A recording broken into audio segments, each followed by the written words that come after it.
names here. We are going to see some great racing here, and we are underway.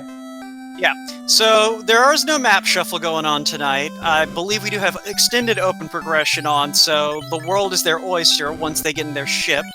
There's a Cure 3 and a Fire 3, so this is the kind of magic I actually really like to see at first level. You know, enough to make sure that your mages have something to do, but not enough to necessarily, like, blow the seed wide open. That being said, we do have item magic shuffle on, so the seed could very easily be blown open when they open the first chest and get something like, I don't know, a nuke axe or a fade helmet. But for the moment, this is still kind of a, well, let's see what happens seed. And Syraniss, I just noticed, barely kept enough money on hand to actually save. But Spellzapp's going to be our first on-stream runner into Temple of Fiends, grabbing some cash out of that first box, and running into a pack of zombies. And he's going to bust out that Fire 3 right away. And we are seeing what the Wolves have right now. It looks like several of Shadowwisher's characters were not able to run, but he did get away on the last attempt. 1641 gold in the lower left chest. We're finding more packs of Wolves. Yeah, Shadowwisher's a she, by the way. My apologies. No, it's fine. But yeah, so everyone in Temple of Fiends, doesn't look like we've got anything early game that's going to be a problem as of yet. Spellzapp remembering to bring a cabin to the party. But we are into our Garland fight, and I suspect that this is going to mostly involve setting Garland on fire. That's the best. And would you look at that, Garland's on fire. That's the best way to kill a Garland, if you ask me. No, the best way to kill a Garland is Quake. Okay, I'll take that. So we're getting our crown from the king. The king is giving us his crown. There's something ironic about that. Well, the key comes from the princess. Okay, that's something that leads to an interesting decision. I don't think anyone's going to take the option right away. But, that crown opens up Astos and makes heading south a very tantalizing proposition in order to get a bunch of treasure. And that is a zap stick, and that is an herb. So the runners do have a ship already. The seed started them off with a free ship, a free bridge, and a free canal. They're probably going to sail over to Provoca. But I'm just saying, if you really just wanted to go, you know what, I've got Cure 3, I've got Fire 3, I can check Provoca later, I'm going to go ahead and do the southward sweep and then double back. And look, now, I don't know if you explained, but obviously we do have the free ship. The free ship, the free canoe are both in play on this flag set. So this does make this a little bit easier. They're not going to have to scour the world for an hour and a half trying to find their canoe. They can just go sailing right away wherever they want to go. We are getting our first pirate battle, and they're just on fire. Yeah, this is not... Yeah. I hope you all enjoyed seeing those pirates. You might only see them again in Melmond. But hey, speaking of Melmond, there's a slab. So, yeah, these flags are definitely going to be fast and furious with the key item checks early on, especially with Astos and the Elf Prince already in play from just looting Canaria. Yeah, sorry, go ahead. You were not done. Yeah, no, I'm just saying, it's one of those things where we're definitely... Yeah, it looks like everyone's going to go ahead and do that Provoca, not take that gamble on, well, I can do everything in the south of the continent, and everyone else is going to Provoca. Which is, the sensible play. It's good to know what kind of magic is up here as well, because this is some of the magic you're going to get to use the most, so you want to get a good spell here and not pass it up as well. At the same time, there is that possibility that there's a lot more options down in the south that you can take advantage of. So it is kind of a choose which way you want to handle it. Come back here later when your airship. The floater is still in play. You don't get a free airship. So, yeah. And sorry to cut you off there. Nah, but I was just going to add, like, looking at the magic, you could have made that gamble in this seed. There was nothing in Provoca that you needed. Like, Temper and Lit 3 are nice to have, but this early in the game, they're not much different than, just hitting something with Fire 3. Yeah, the kind of spells you would have been looking for there would have been something like Exit or Warp in order to get out of areas quicker and save some time. So, not finding those kind of things over here, knowing you already have Fire 3, I would not have blamed any of them for making this trip to the south, because spells like that are the kind of spells you would be looking for, or things like nuke or anything like that. Or the floater. The floater's nice to find in the south. Yeah, it's going to be something interesting to find out after the race, like with the off-stream runners. If anyone did just go, you know what? I'm going to sweep up the south and hit Provoca last. So since we have the key, we're already getting our treasury at Elfland cleaned out. Nothing useful, except maybe an ice sword. The ice sword is kind of nice. Yeah, I'm apt to agree on that one. The ice sword is one of those swords, like, I always like to say it's the weakest sword I'm comfortable taking into the endgame, but I'm also a maniac, so don't do what I do, kids. We have a gold bracelet at the armor shop in Elfland, 7,000 buccarinos for that. Yeah, but 11 gold for chain armor, and considering how many fighters and red mages are being brought along, that's something no one's going to complain about seeing. No, I agree. It looks like everyone is now in the Elfland area. Hey, there's Fade and Life, both red mage learnable, so that's good news for everyone on the stream, because no one brought a white mage. And hey, speaking of Quack and Brack, those are both available at level 3 black magic, so it is one of those things. Cyclone, I'm a bit disappointed. You actually gave them good magic this seed. My powers don't work all the time. Well, I mean, you still have a chance to make it up with what enemies rolled. Or the floater. No, we already have the floater. Oh, I didn't even see that. Yeah, no, the Elf Prince was cuddling with it. Oh, nice. No, that's what I was saying. If someone actually did just go ahead and make the gutsy call to go, I'm just gonna turn in the herb, hit Astos, hit the dwarves, and then go to Provoca, they are so far ahead of everyone right now. Yeah, I would agree. I didn't even catch that floater there, so good eye on that. If anyone who came south got that quickly, and they're already saving time on anyone who did not. So if anyone did make that play on the off-stream runners, they may potentially be ahead of any of our runners here. Anyway, here's Astos. And see, yeah, I was hoping that he would die like quicker than that. Yeah, me too. But whatever. There was Astos.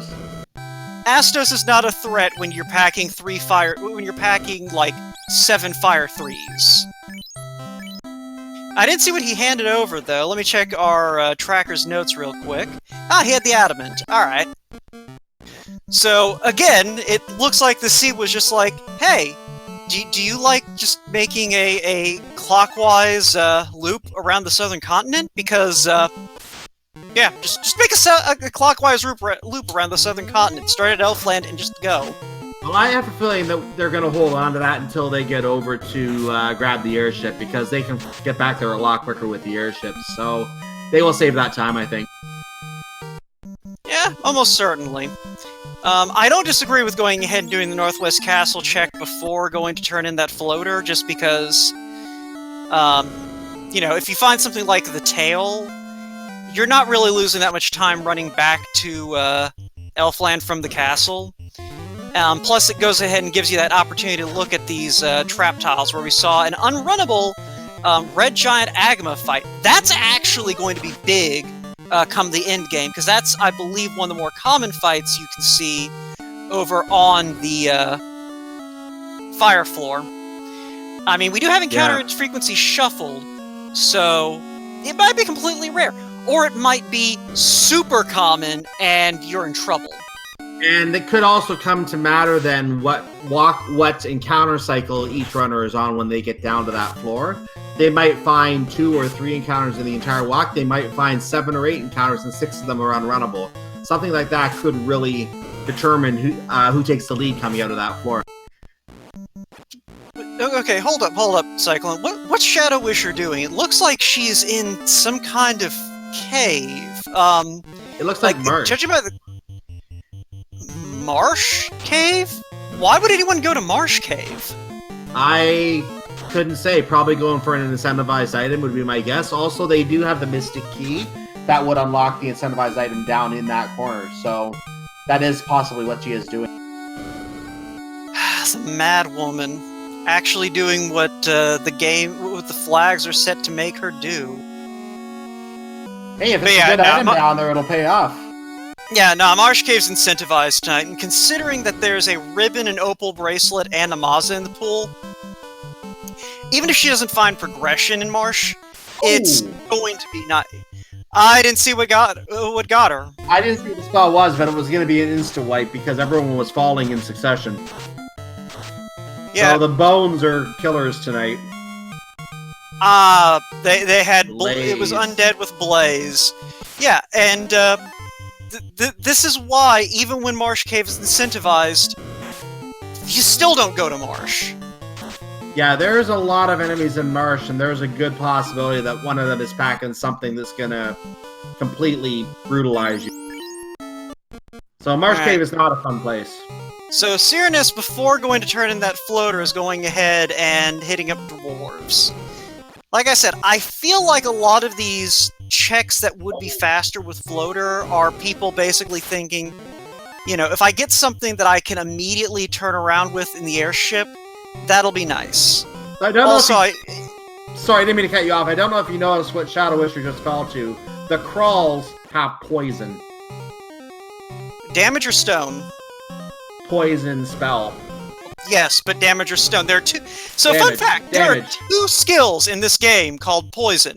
One of them turns you to stone. That's a Fade Helm in the Dwarf Cave. Cyclone. Cyclone. Yes. I promised these people a terrible time, and you have handed them free zap and free fade. My powers aren't working tonight, apparently. We'll see. You're out of practice, man. You've been out of the game too long, and it's showing. We should have derusted you before this. Oh, have faith. Yeah, it'll happen. It'll happen. I mean, granted, this Marsh Cave's awful, so I mean, Marsh Cave is making up for it. This is true. So, but yeah. Anyway, what I was saying before, there are two kinds of skills called poison in this game. One of them deals straight damage and is poison element. The other turns you to stone. Then is poison element because getting turned to stone is poison element. The moral of the story is, if you see poison, it's just generally bad. You don't ever want to see an enemy using poison. But in this case, the poison that the crawl was packing was the damage variety, which means, again, everyone was falling instantly. So, we have two enemies, it sounds like, that have very, very, shall we say, unsavory spells for these runners. Yeah. So, while I was busy yelling at Cyclone, a couple of things that we've learned. Cube is our loose item tonight, and the dwarves are hanging on to it.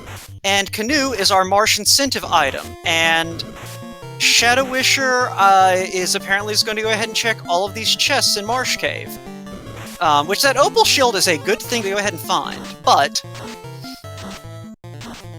Not a required item. Oh yeah, but it looks like Syraniss is going to... Wait a moment, Syraniss doesn't have the canoe. Oh, it's only open progression! They need that canoe to get the floater, my bad! Yeah, I think they have a free canoe according to these flags. No, there's no such thing as free canoe, that's free canal. Canal, my mistake. By the way, we didn't mention that we have drunk old men wandering around here tonight. Very first one has the ruby. Yeah, okay, so that horrible marsh cave is required in order to get your airship. So... Yeah, like, Syraniss, I think, made a good move here in terms of, you know what? You don't go to Marsh Cave. You just, if you can help it, you don't. Unfortunately, in this case, Marsh Cave is required if you want to get airborne, which all of them want to get airborne. And at some point, in order to leave the continent, Syraniss will have to go to Marsh Cave when Syraniss runs out of other options, and then eventually find out that that's the right place to go. Yeah, that's the thing, is with open progression on, that does add docks on the northern continent at Onrak and Mirage Tower. And I don't think we have the chimes, so Syraniss is in the clear there. Actually, yeah, never mind. Neither of those checks is viable for Syraniss at the moment. He doesn't have the chime to get into Mirage, and he doesn't have the Oxyale to dive into sea. So... But anyway, while we were talking about that, Spellzapp's gotten airborne. While we're here in Melbourne, we should point out the Zozo Melbourne flag is on, so you can have encounters in Melbourne today. Yeah, which is nice if, say, you want to beat up some pirates, but... Alright, so Starda has the tail, so I expect that Spellzapp is going to be visiting the fine dragons of Cardia in short order, but... Oh! The Titan got fed today, everyone! Yeah, I was going to point that out. Syraniss, not having the airship yet, and having a ruby, took the gamble that the ruby was required. We know, of course, that the airship is available and this is not required, but that's the gamble that Syraniss chose to take here. Yeah, I don't hate it. And hey, there's a ribbon. And we had the tail on Syraniss, so they're all going to grow up. Yeah, and Darkmoon down in chat pointing out that Titan is incentivized today, so that ribbon, I believe, is our incentive ribbon. So that is actually a load off the runner's chest, well, if they hadn't already found the cube.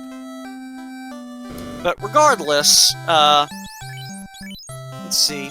Alright, Shadow has made it out with her canoe, so everyone is going to be moving. I guess this is explain why no one was making the immediate play on Floater. They couldn't. No, they couldn't. Yeah, this is why you pay attention to what the flags are, folks. Otherwise, you sit here wondering, why are they doing this? And then realizing, oh, because they couldn't turn in the floater, because there's no dock there. They needed the canoe. You are just dumb. And that happens once in a while, nothing to worry about there. But yeah, for just to address a comment in chat, to reiterate what someone there said, if you are interested in playing the randomizer but don't want to know what your seed has, in the beta, on the beta site right now, we have tri-state flags, where when you roll the seed, you can also have the randomizer decide whether it's on, or a flag is on, or off. Check it out today, everyone. I was just looking around the beta site too. I noticed that you can have seeds decide for you whether the flag is on or off, so you can open both options. That's actually a cool feature. I actually like that in the new version of the site. Yeah, nah, Tri-State's fantastic. Yeah, love that. Yeah, I just realized that we also had an Aegis at Titan, so yeah, like Zardy was saying down in chat, this Titan's trove was loaded today. We're getting our look at Gaia up in the, or over on Spellzapp side, so we're going to get to see what's over there. Those are Pro some rings. stupidly cheap pro rings. Yeah, we're going to have to put the entire party for those. Yeah, and I believe that we did get the bottle from Blacksmith, so we'll also be able to check in with the... And there's Guda getting his, getting the tail as well.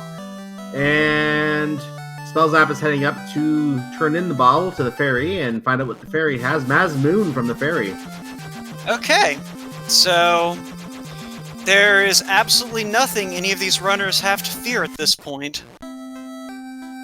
Yeah, that pretty much that will take down pretty much almost anything that you can run into. Unless it hits you first. Yes. That is the major side effect. So what I'm saying is, there better be some ambush enemies with, like, Death Touch coming up. Oh, they're probably here. We're going to Ice Cave for Spellzapp right now. Ice Cave, normally normally very threatening, but, yeah, Fade Helm, Zap Stick, and Namaza. There's nothing down here that is going to be ominous yet.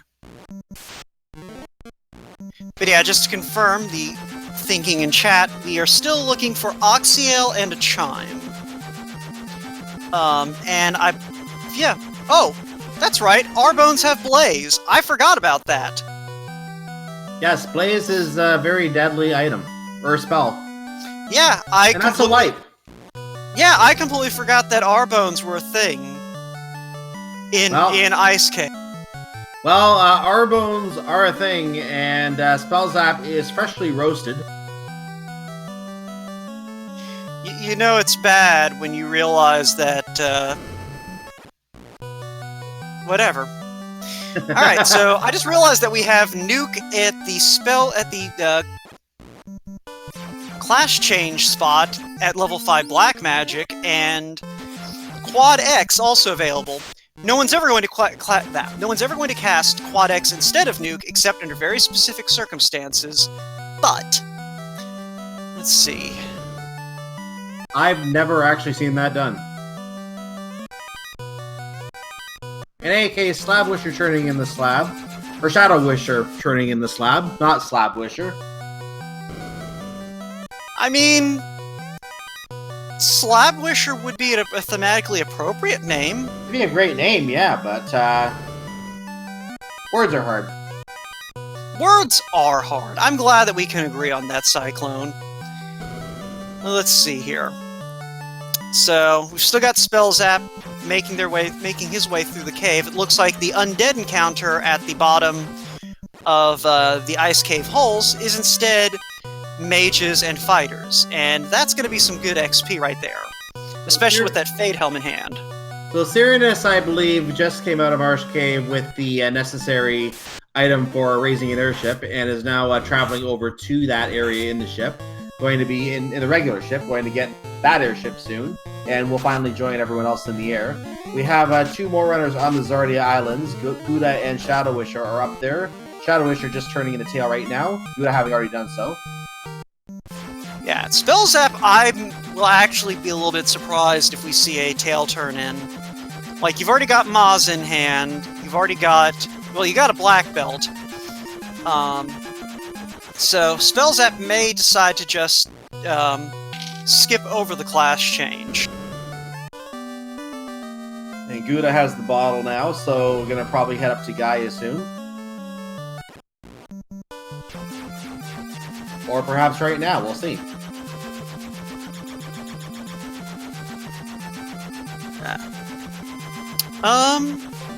Question chat, is Spellzapp looking for gear? It is possible. Spellzapp is probably also checking trap tiles to deter... yeah, Spellzapp just skipped all those chests. Spellzapp's looking for trap tiles, which I think, depending on how these gas dragons play out, Spellzapp may have found his trap tile.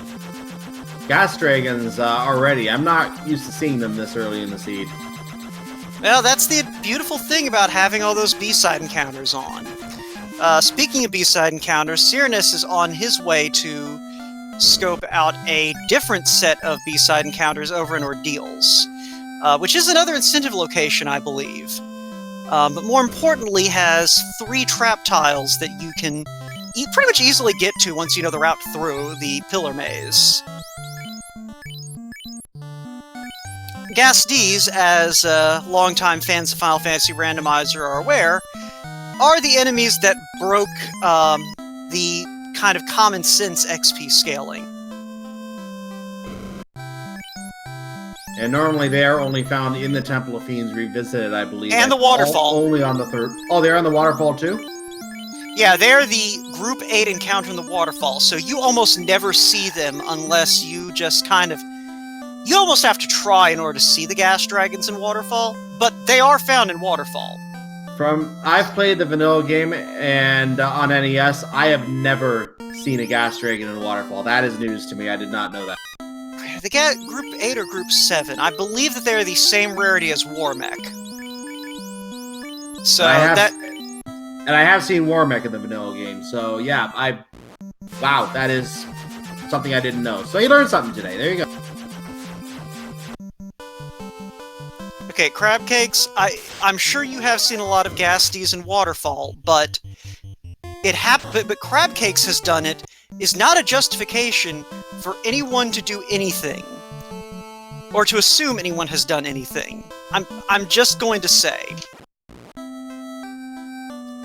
Anyway, getting back to the match at hand, we see Guda run past the Leifenish Hospitality. That's another one of our beta flags. It adds an inn and a clinic to Lefane so that, you know, when you come limping into it in the early game, you don't immediately hate everything, including whoever rolled the seed. It means you can actually leave safely. That's probably the most important thing, having that hospitality. Yeah, I mean, it's one of those things, 9 times out of 10, by the time you get to Lefane, you're in pretty good shape as far as being able to make the trip there and back. Really, it's when you have Town Shuffle that you really are glad to see that hospitality, because that's where it comes in super handy. And also, I see that Randomania has decided to drop in with a group of 50 folks. How y'all doing tonight? We are happy to see you. Yes, welcome to from Randomania, and I know that our Legend of Zelda Randomizer tournament is also hosted on Randomania, so we are always happy to see them join us. Thank you for hosting us tonight.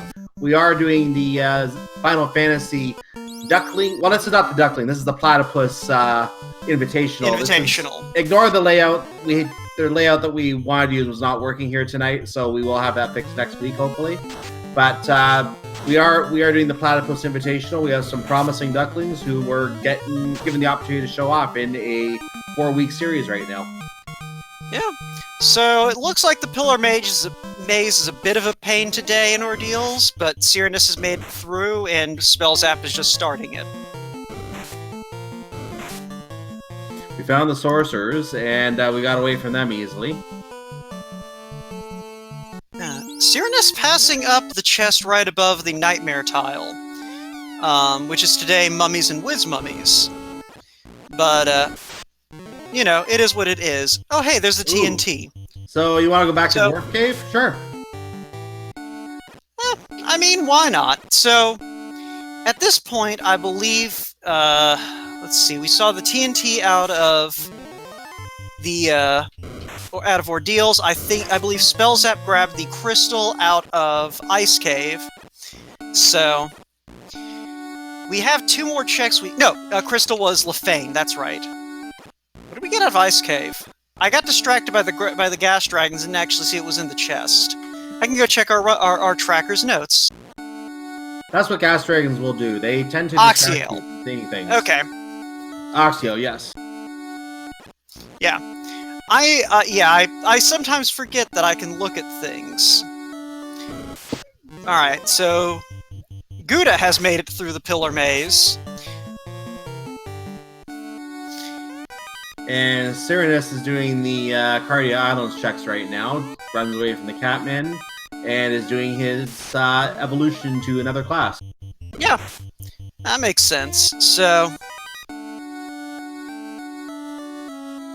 okay, in all fairness, I always forget about one of my eyes because it's not useful. That's right, you're making fun of a man who's blind in one eye. Don't you feel like a jerk now? Sorry. Back to the race. Back to the race.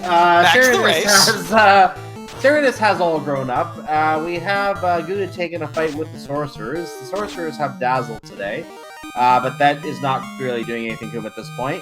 Notice, by the way, that our 2 runners on the right, Spellzapp and Guda, I don't know if you pointed out they are both running with only 3 characters. Yeah, I did, back at the beginning of the race. Okay, so, I didn't know if you did because I was trying to sync it, but... Nah, that's fine. So that means that there, I don't believe there is a static XP to all 4 party members. They are all getting higher XP because there's only 3 of them, correct? Right, yeah. XP is distributed across all living party members at the end. Oh, hey, there's the chime. So Chime and Cube were both in Dwarf Cave. Nice. Very nice. But yeah, so the so XP is distributed across all living party members. Now for those of you who are familiar with the vanilla game might even realize that our 2 3-man parties don't even have a 4th party member. And that's because our development team developed a class known as the Nun. And that is Nun.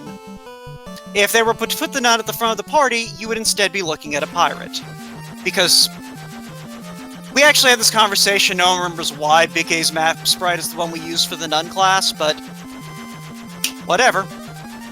Why not? That's probably the best way to put it. Meanwhile, in chat, the presence of the chime has led to the familiar chants of sky, sky, sky, sky, sky. They want blood, don't they?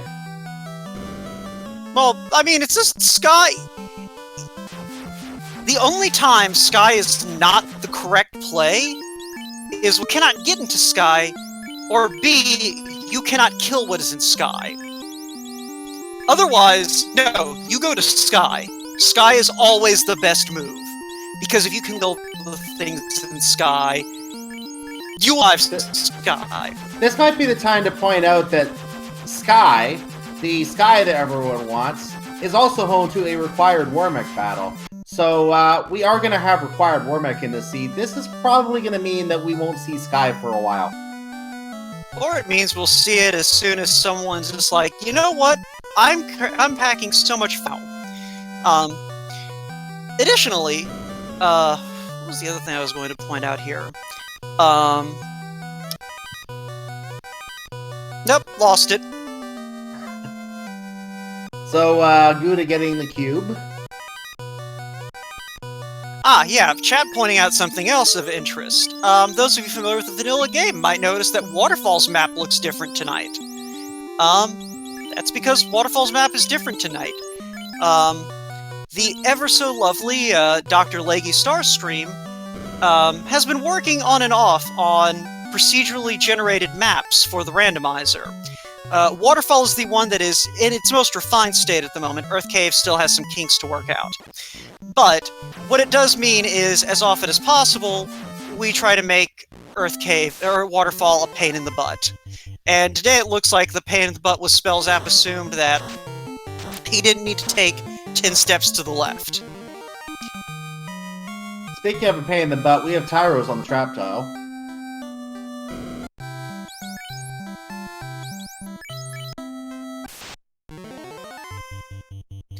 Yeah, I have a sneaking suspicion that, with all the other tiles Spellzapp has seen so far, those Tyros mean nothing. Yep. Also, if I'm not crazy, Spellzapp has decided to go straight to a two-man strat to level that black belt.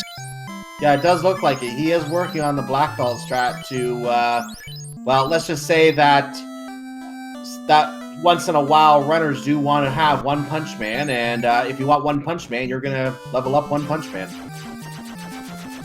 Yeah, but it's one of those things where this is the kind of situation where you kind of want to be toting Saitama around if you have that much delicious experience, and the Gasties did not look like they had very much in the way of skills or health. Like, I will be shocked if Spellzapp doesn't wind up making a trip back there to finish up before making a break for the endgame. Ah! Okay, we have someone new in chat asking about this again. So, to again reiterate, in the randomizer, the developers have added a 7th starting class known as the Nun, which is a permanently dead party member who cannot be revived, has no stats, has no health, has no sprite. And what the Nun basically translates to is, well, I don't have to kill this person, I can just leave them always dead and just run with 3 characters, or 2 characters, or 1 character if I'm crazy. And so the lovely thing about that is, because XP, with certain exceptions, is always distributed to all living party members, it just basically means you sacrifice versatility to level up faster.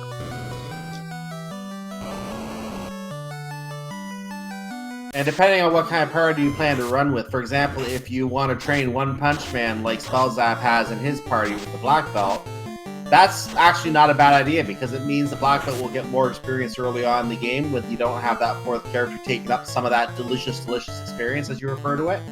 And it means that it helps the grind later on. You don't have to spend as much time grinding that Black Belt when that 4th member never has to be killed, or we don't waste time killing that 4th party member.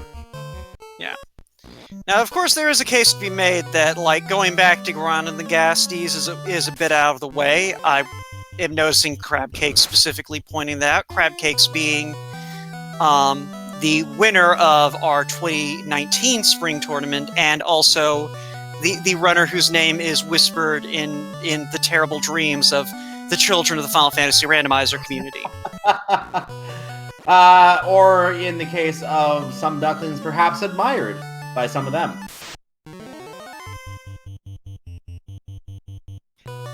yeah, no. Everyone admires crab cakes, but that doesn't mean we don't also fear her. That's why the phrase "awesome" is, or "awful" can both mean something bad and something beautiful. In any case, back to the race here. We Spellzapp taking on an octopus right now. That's not good. One Punch Man goes down. We only have a red mage. That got enough damage though, and that's a termination for just the red mage. But all that beautiful experience goes right to the red mage, not where he wanted it. I mean, it balances out because you're probably going to need that red mage to clear out large groups in Topher, so... Yeah.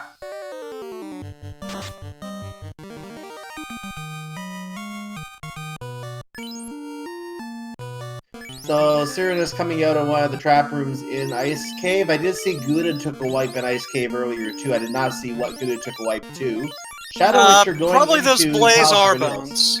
Probably, yeah.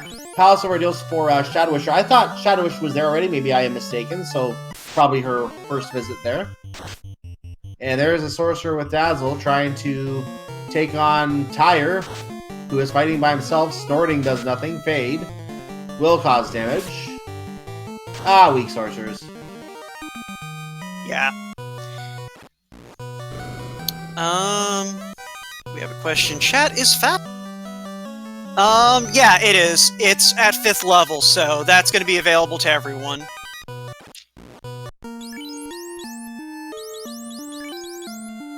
Shoutouts, by the way, to Dark Moon for keeping track of the magic we've seen, specifically the spells we actually care about.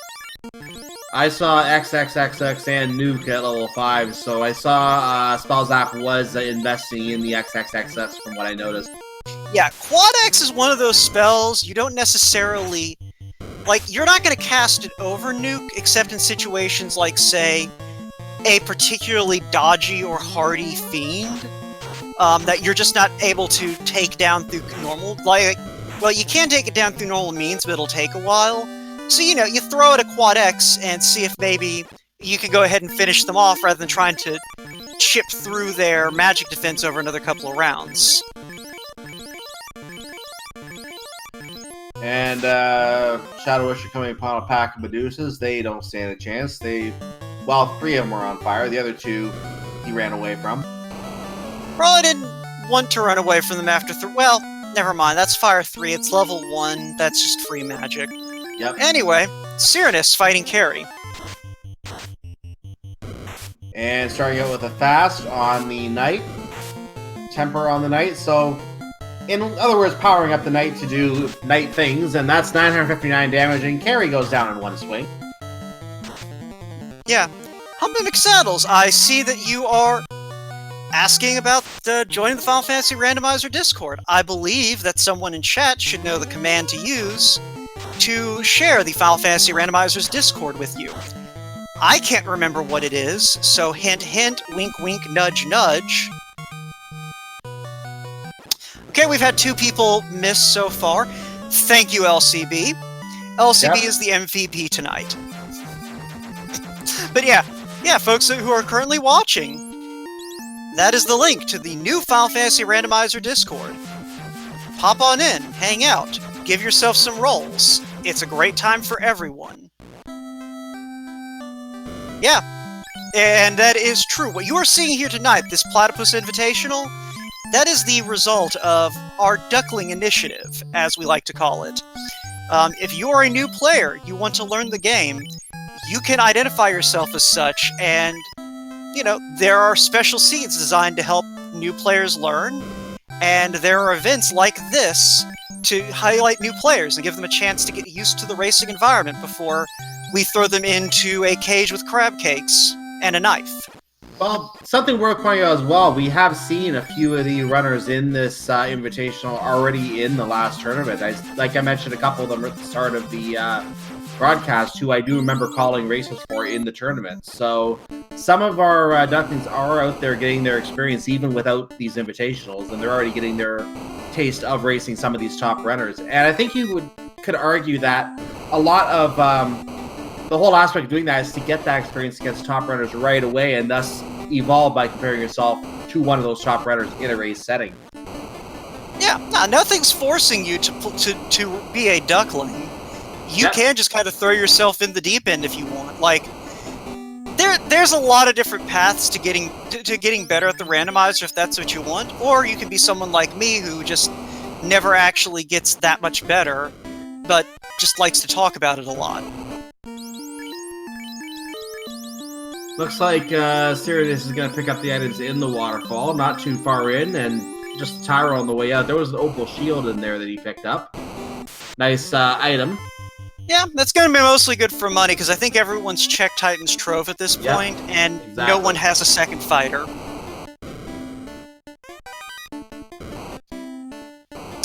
Let's see, Guda going ahead and checking some of these chests that I believe Syraniss just kind of sprinted past while checking Volcano. And Syraniss, I think, ran past that ribbon. Where was that ribbon? That was in the bottom Agama chest. So, oops. I mean, 9 times out of 10, you can just run past it. Although I think most runners consider that a free check, because it's like 3 steps out of your way at most.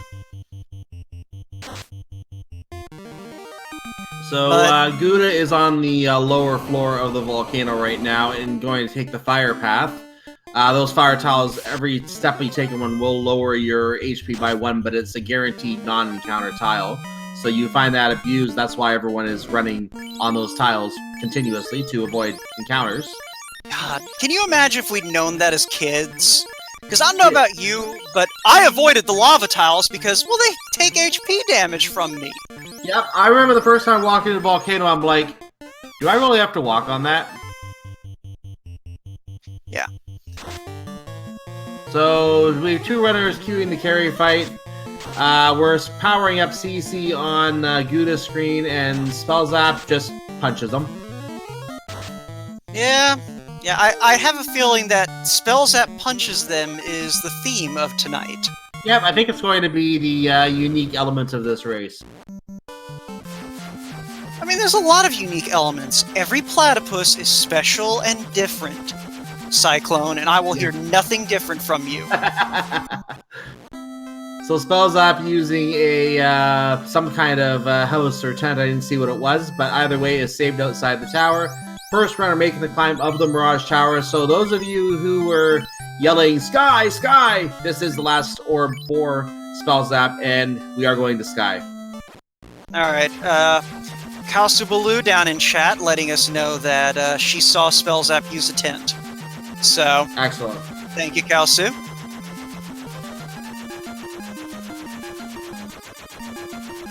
And we have a large group of mummies, and this is, I think that was an ambush, so they all got to go, and while Spellzapp just sat there watching them miss.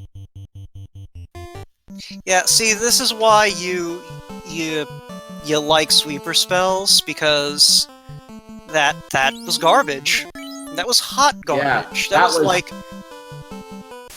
That was in a flaming inferno garbage. Oh, look at that. We have a Grimp on the trap tile. That's not dangerous. Yeah, that was Vorpal Sword thrown into the volcano level garbage.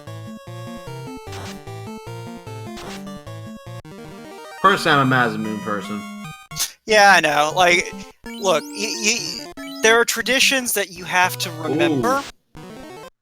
Green Medusa, I still remember that famous race from the last tournament where Green Medusas were killers in Temple of Fiends Revisit. I still remember that race. Probably one of the legendary races of all time. Oh yeah, the Death Touch Medusas. Literally, you just say those 3 words, and anyone who was around when that race happened knows immediately which seed you're talking about. And I missed it live. I had to go back and watch Temple of Fiends myself, and my goodness, that was something to watch. Anyway, we are on the Bridge of Destiny, but we're not going to pray for Warmech because, well, we don't need to pray for no silly Warmech. Who needs a Warmech? Who cares about Warmech? Look at another runner. We're seeing that Syraniss is going to Mirage Tower right now, and there's why we didn't worry about Warmech. It's sitting at the end of the bridge. See, you don't worry about praying for Warmech. I still have to pray for what I like to see on the Bridge of Destiny. Anyway, we are going to insert our Warmech battle right now for Spellzapp, getting ready for the battle. Because Warmech hits like a truck, and then some. So, healing up completely, gonna move to Dang. This is taking a lot longer than I expected it to. So I'm stalling for time, moving the fighter in front, and I will send you out. Thank you, Cyclone, for your Warmac impression. That was a good one. and Dang does his job of immediately getting punched in the face. Good job, Dang. Spellzapp having a tradition of leaving Dang dead. Anyway, Warmech's dead. I love how he gets the fighter killed and levels up the black belt. That is definitely a different strategy. Well, so this actually is being discussed in chat at the moment, so it's worth bringing up here. So the thing about black belts is almost all of their combat skills are level based. So the higher level your black belt is, the more terrifying they become. And so, yeah, you actually do want to level that black belt up as much as you can, because past a certain point, they're just kind of this invincible whirling dervish of death.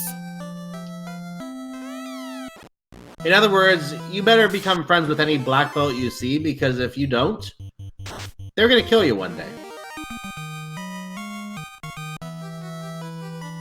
You know, that was a really grim way to look at it. That's a grim way to look at it, but yeah, it basically shows how powerful and deadly they can be. Hands strong enough to crush a man's skull, yet gentle enough to crush a butterfly.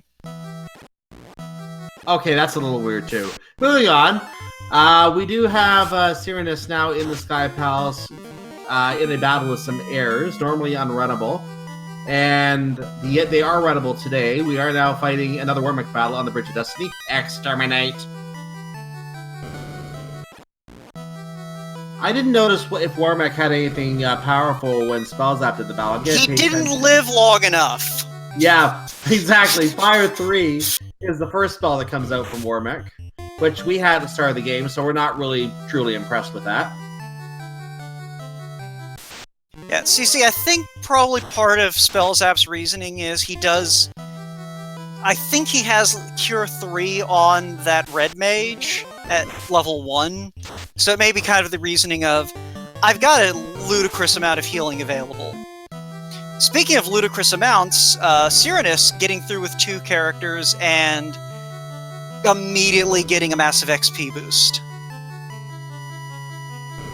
Yeah, for those of you wondering why Spellzapp didn't promote his characters, there is a anomaly in Final Fantasy 1 wherein what's the phrase I'm looking for here?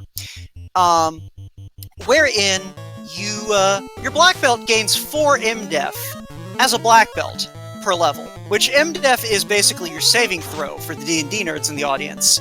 If you change that black belt into a master, that MDef growth becomes +1 per level. So if you have a black belt in your party, class changing is not in the cards generally. Or if you do class change, it's basically the last thing you do before diving into Temple of Fiends, unless you want spells on, say, your fighter or your ninja. It really depends on how you prefer to play the game or play the seeds. That really decides your strategy as to when you do a class change with a black belt in the party. So we are getting down to our first look at the Earth floor right now, which means that we're going to have a lovely whirling dervish of fog that will not live long enough for us to say its name. And that was not one encounter the entire trek, except for this whirling dervish of Earth that we killed in one turn. I maintain we really need to look into getting us some Respect Lich flags. Well, it's not that the devs and testers screwed it up, so basically this game was first of all coded on a very short time frame, but second of all, the lead programmer is actually noted on Wikipedia for his tendency to not bother taking notes or writing down anything and just kind of going straight from his head to the computer. So, whatever caused certain things to happen, Nasir probably either mistyped it or meant to do it and then changed his mind but forgot to fix it. All three are equally likely.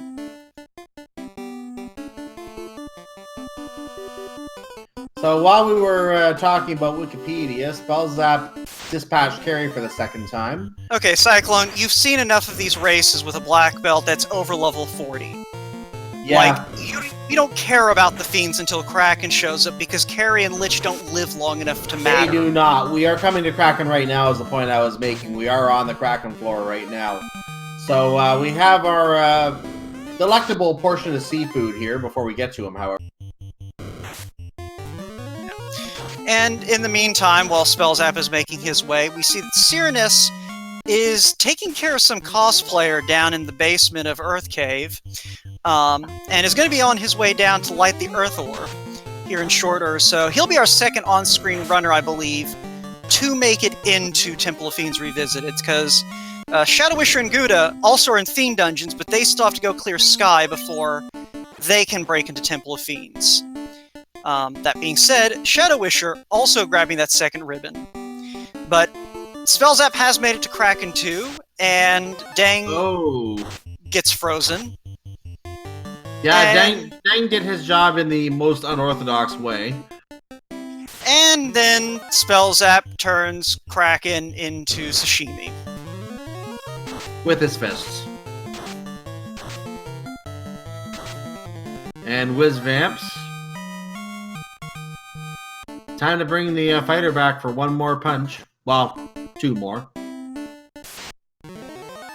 To answer the question, chat, is Spellzapp a platy? Yes, he is. The cutoff for who's a platypus is basically who has been here for about a year. I believe it's specifically who's been here at for less time than Asher Wells has been. And Spellzapp fulfills that criteria. Ergo, Spellzapp is a platypus. And speaking of Spellzapp, he is now on his way to the final floor. No encounters on this floor. You just go straight up and begin battle with Chaos. Not even doing a preparatory setup. He's just got Dang sitting there with 31 HP. He's ready to take a punch and finish this game. What kind of preparatory setup would he do? Dang doesn't have anything. Yeah, there's not really anything to prep for here, because he's sitting at 837 HP. I'd say he's in good shape, and well... yeah, there he is! That didn't take long at all. Alright, so Spellzapp has finished in first place with an official SRL time of 52 minutes and 51 seconds. So, he should be coming along shortly once he gets the notification from the bot. I know that Shadowwisher said she was not going to want an interview today. She's apparently had a bit of a long one. But, I believe Spellzapp will come join us here in a few. Yeah, once his mark is finished, he should be at the invite, and hopefully he will join us. That was the first place time. We do have a few other people in the race who are obviously in this invitation. I think we have 11 people in tonight's race. So he was first place out of everyone, not just on the stream, but out of everyone in the race. So that was a ludicrously fantastic time, 52-51, and not a time you see in a lot of seed formats. So that's a great time. Alright, and I believe that Spellzapp is down in the waiting room and should pop up here in a sec. Let's say we just go ahead and bring him up, and we go ahead and wish him a GG. Yeah, GG Spellzapp. Hey, thanks. That was obscene. Yeah, I've been working on this little strat to do 2-man black belt red mage. Had a hard time killing off the fighter, but it worked out in the end. I mean, I imagine that kind of strat also has helped out when you find the Gas D encounter on the eye tile. Yeah, it just means I take less fights going up Sky, really. You don't really want to do too many static grinds. I just kind of took one off the start. Had a kind of a failed one against the Agamas, but that was my own hubris there, trying to take another fight. But you really just want to take as many fights as you can along the way, and not ever grind. But Gas Ds are way too juicy to pass up. Yeah, like, I think that the first group you took down brought your party from, like, level 15 to level 20. Yeah, I remember seeing it level up to level 20 when you came down with that first group of gas dragons.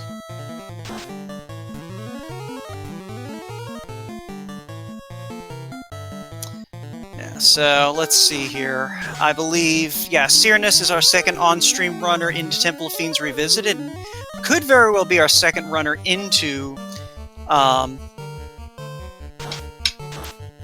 Temple of Fiends Revisited, period. And we do have 2 runners on Warmech right now as well, so Guda is doing the Warmech fight right now. Yeah, most of your opponents opted instead to emphasize magic and a fighter, which, you know, makes sense when you consider, what's the phrase I'm looking for here? Sorry, there's been a lot of talking that has happened, and suddenly my brain has decided to be dumb. Yeah, yeah, which I guess with that guaranteed with that incentivized Mazza, like, I can see why they would make the fighter play instead of the black belt play. Yeah, it was. I mean, I think in this seed it was kind of a toss-up between the two, with the decently early Mazmoon, but at the same time we got the early incentive item, which in my practice it ended up happening kind of more often than not, to be honest. So that's why I decided to go with black belt today. And the force class was actually kind of interesting because it gave you an opt-out play if you wanted to go back towards the fighter. But I was already too far along to do that. Yeah. Yeah, now, one thing that someone in chat did remind us of, Syraniss actually had a very interesting route, because he decided to go check Crescent before Marsh Cave. Which, I mean, you know... Yep. I talked Marsh. about that. I think the thing that led me towards Marsh was the crown turn-in. Because you were kind of in the area and I didn't want to go back around. Yeah. Yeah, it's one of those things, I did have to wonder early on if there was going to be anyone who would look at the first 3 key items y'all got and go, you know what? I'm going to gamble that I don't need to go to Provoca immediately. And I'm just going to make the sweep south and clockwise around to it. Level 2 spells are so enticing, though. You kind of want to... Yeah, I mean, that's why it would be a gamble. But it is one of those things, if you did make a bet like that, I do have to wonder, like, how much time you could have made up just kind of going that route. I mean, not very much, obviously, but I don't know. It's one of those things I like when people do really, really crazy things. Oh, whatever, crab cakes. I know I'm wrong. Catching up with what's going on the stream, we do have Syraniss doing the Time at 2 fight right now. Time at 2 has Rub. That does nothing. Yeah. Tiamat is... Yeah, Tiamat was pretty soft from what I could see. But we do have the Twilight Book Club hanging out right after her, but Syraniss just runs away. Hashtag thief strats. Are not what he's using because that's Shadowwisher. Yes. But anyway, it's time to kill Chaos. He can still get a sub-hour on this if he has a really quick battle here, too. It's at 59 minutes right now. Yeah, I think that this is doable. It is. Especially considering that's nothing but tempers and fasts. Oh, and we just had 903 damage, so yeah, this is definitely doable. Yeah, especially with piling 3 more tempers in. This Chaos is going to throw a nuke out! Okay, then! Well, it wasn't enough. That was a hell of a haymaker from Chaos. That was a Hail Mary, to say the least. If he started the battle with that, that might have been really bad for Syraniss. But threw it out a little bit late, and unfortunately 2 turns was enough for his demise. Still, that is an official SRL time of 59 minutes and 27 seconds, and yeah, we have a third place finish almost immediately thereafter. Dangwu coming in third with 59.57. So that is just 3 seconds sub-hours sub-hour finishes. Yeah. So that's, and two of our top runners tonight just happened to be on the stream. So a good feature selection here. We did get to see the top two runners in tonight's Yeah, speaking race. of good things, GG Syraniss. Thank you. That was not the finish I was expecting tonight, so I'm quite happy with it. You mean you weren't expecting to have a nuke piled on you as you were tempering your night? I'm okay with that. The night survived, that's all that matters. Yeah, I do not believe we saw that nuke when Spellzapp went through.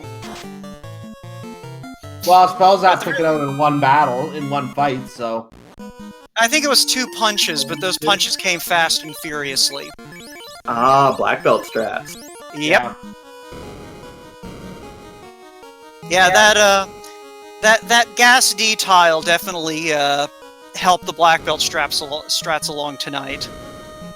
Or at least accelerated them dramatically. Oh, for sure. There was plenty of experience out there if you wanted it. So anyway, how do you feel about Crescent Lake? I'm happy with Crescent Lake. Why? What's wrong with Crescent Lake? You were the only on-stream runner that went to Crescent instead of Marsh. I was considering that in my head, and I was like, you know what? Let's do Crescent, and then if that doesn't pan out, we can hit up the underside of Elf and go to... And what's interesting is that as I think Shadowwisher was the first runner to make the run towards Marsh almost immediately, and Woe was questioning the play immediately, and then we found the canoe down there, and it was like, oh, that was actually the right play. It was a good play. It was still a painful play. That was not a friendly marsh cave in the slightest. No, it was a very unfriendly marsh cave. Was it? Other than, what was it, blue dragons on the tile? I don't remember. Arbones had Blaze. Yeah, did you run into any Arbones on your trip? Oh, I saw Arbones once, but I didn't actually play with them. Yeah, they played hard tonight. Got it. I'll call myself lucky then. We saw Crawl with poison as well on one of the fights too. I also apparently went in probably last, so I was slightly better off at that point. You were, yes. Yeah, the extra time you took probably did help you out a lot with Marsh. Yeah, you were the last runner into the air on stream, I believe, so you made up a lot of time. Yeah, I mean, I knew I was in go mode at that point. Yeah. It was interesting, though, because you were the first one to sweep through Volcano, I believe, and there was a ribbon in the bottom Agama chest. I'm not surprised. I was happy with the one ribbon I had. For some reason, I thought I had the wall spell, just because I guess my practice seed earlier had it, and then it turned out I didn't, and I was like, oh well, we're going. Yeah. So, meanwhile, Guda and Shadowwisher have made it into Temple of Fiends, Guda on Chaos. We, at this point, know that aside from some nuclear weapons, Chaos is kind of a pushover tonight. But that is good enough for Guda to get a 6th place finish at 1 hour, 3 minutes, and 45 seconds. 4th place went to Zenobian at 1 hour, 1 minute, and 51 seconds. And 5th place went to Almarkin at 1 hour, 2 minutes, and 4 seconds. Right. So this is a very tight formation of platypi. Yeah, they're all doing really well in this seed. They're coming very close to each other. 6 runners already within about 12, I want to say 11 minutes of each other. So this top 6 is a very, as you said, close-knit in the results this evening. Yeah, and considering that Shadowwisher's about to finish this out, I'll be surprised, honestly, if we see anyone above the hour and 30-minute mark, just because, I can't really think of any places that would have roadblocked anyone. Yeah, when you get that loose early, it really kind of opens you up to be able to just go and only take what you want. Yeah, so Shadow's on to Kraken. So yeah, I'm trying to think if there's anywhere else, Syraniss, that you, deviated or ran to something interesting. No, there wasn't a whole lot of searching. I mean, once I hit go mode, I like you said, there was a ribbon in that Agama chest, but I just wasn't going to check chests. We had the Massa, we had gold bracelets, so I was happy with what I...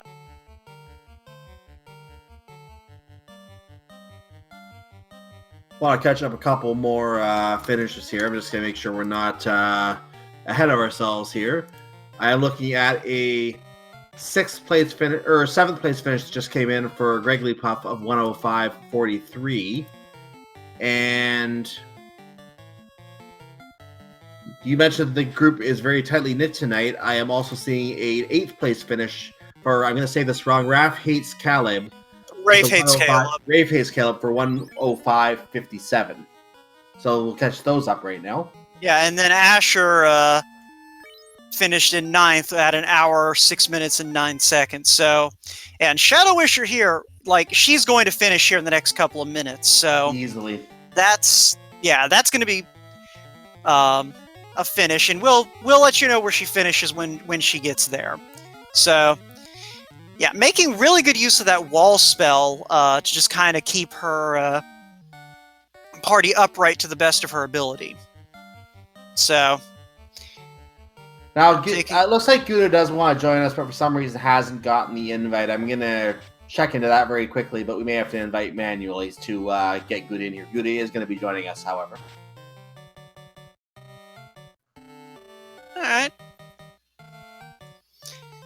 Speaking of the devil. Oh, Hey there.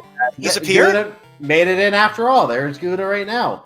GG, Guda. Thanks. Yeah, I had a couple of really bad plays that I'm like, why am I routing this way? And I was up and down and left and right and had to go back and get the adamant. And yeah, it was rough routing, and that was, literally the difference between 2nd and 6th. Yeah, no, we've been commenting. Y'all have been a very tightly clustered group. Shadowwisher just got to Chaos. She is healing up, and then she's going to be taking care of business. This Chaos probably not going to be a problem. And as we begin this fight, I'll point out Thundercloud also got an 10th place finish at 106.54. So there are 2 runners left in the race, and this does not mean anything against either of those runners at all. Obviously, any one runner can win on any day, and it just turns out that other runners obviously got there first today, and that's all that really can be said about that. yeah, with Flags this. Go ahead. With Flags this fast, Cyclone, it's one of those things where, I mean, yeah, you're absolutely correct in the sense of, a couple of encounters go against a runner, and yeah. But I do see Shadowwisher has opted to go for the Ninja as her Muslim wielder for this. We do have Thief buffs on, which changes the Thief's hit rate growth from +2 per level to +4 per level. What this translates to in practice is your Thief becomes basically a massive wall of damage very quickly, and then stays ahead of everyone who's not, a black belt. But thanks to equipment, generally becomes effective a little bit faster. Like that! 1636. That will kill a Chaos. Yeah, so Shadowwisher finishes in 11th place with official SRL time of 1 hour, 8 minutes, and 59 seconds. And as mentioned at the beginning, she has requested to not do an interview tonight, so we are not going to worry about her. So, Guda, bouncing back to you. You went with a 3-man strategy, as did Spellzapp. He opted to go for Black Belt Fighter Red Mage, where you went with Fighter Red Mage Black Mage. Just kind of any particular reason for that formation over another one? So most of my practices were actually Thief, Red Mage, Black Mage. And then I talked to Cece and asked for her opinion, and she's like, "You should probably go fight her." And I'm like, "All right, I'll go fight her. It makes sense. She's way better than I am at this game, so her advice is pretty golden, you know." But yeah, basically 3 men in these. The experience is nuts, and the scaling is down like 150%. You don't need anything more than 3 people. So I almost went 2 men, but that's super risky depending on magic, because you still need a clearing spell at the beginning. Yeah. Let's see. Syraniss, are you still here? Oh, yeah. How about those Blaze Arbones?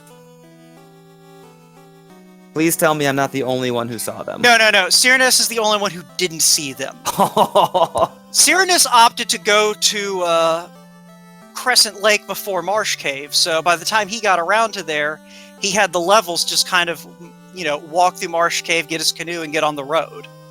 Yeah, I had hit up everywhere except for Marsh Cave, because I also did the Ruby turn-in and talked to Sarda and everything. Yeah, I know that the Arbones cause Spellzapp to have to reload an ice cave, actually. Yeah, it was just at the beginning, though. They, off the reset, you run in to get Arbone. And then it was more than just one encounter, Zap. I mean, I went in off the hard reset, got him, so I just said, all right, I'm not going to touch him again, and went back in and hit him twice on my run-through. Where was Exit? I don't think we saw it, did we? I'd assume 7 or 8, because I checked 1 through 6. Yeah, no, we saw neither Exit nor Warp in the first 6 levels. Warp was level 7 in Gaia. I picked it up on my Black Mage. Oh, okay. Okay, then yeah, it had to have been... But at level 16, you don't get a charge, so I didn't get to do the one way through Ice. I also didn't get to use it for ordeals. Like, it was there. Yeah. Greggly Puff is actually in chat specifying Exit was at level 7 in on-rack. And so, alright. Greggly Puff with that hot intel. Greggly Puff, I believe, also ran this seed, yeah. Yes, Greggly Puff was one of our top half finishers, I believe, in this seed. I'm just checking again. 7th place. 7th place, not quite, but seventh place. So congratulations, Greggly. You were the top of the bottom half. Yay! I'm just playing with you, man. I know. In general, though, I really like these seeds. I mean, they're fun. You can get them done in around an hour. So if you want to go out and practice and make sure you can hit up all the incentive locations, like it's great, just great routing practice, because every now and then you don't have to hit up one of the locations, or you don't have to find the loose, because there's a couple of whammies in here. But when you throw the Ruby in, Titan's Trove is incentivized, and all of a sudden you're like, oh, it matters. Oh yeah, that was the other thing Syraniss did before going to Marsh Cave. Yeah, that's what I said. I mean, I did literally everything I could do before getting the canoe. I figured rather than go down to Marsh for a single check, I would turn in the Ruby for the double check of the Titan's incentive. And St. Von Jester, just to cut in, is our last runner to finish. He has finished in 12th place with an official SRL time of 1 hour, 13 minutes, and 35 seconds. So the spread from first to last in this 12-player race was roughly 21 minutes. So that is an amazing cluster for these runners. So break out those GGs for everyone, folks. And yeah, I guess we can go ahead and move on to final thoughts. Yeah. We might as well go ahead and speed run getting everyone out of here too. Well, I'll throw out that 1:13:35. You would expect that to be a really good time on any day for any seed. For that to be a 12th place time in a very tight cluster of runners here, that tells you that this was a very, very fast seed to start with. Even just looking at that set of times without even knowing what the seed was. The early floater, I think, really contributed to that today because it got everyone in the air quickly. It allowed everyone to go exactly where they wanted to go, and it made things very fast. All right. Guda, you got anything to say or to add to what we've already said? This is a fantastic class. I'd like to thank Speed Gaming, thanks Woat, Cyclone, Danny.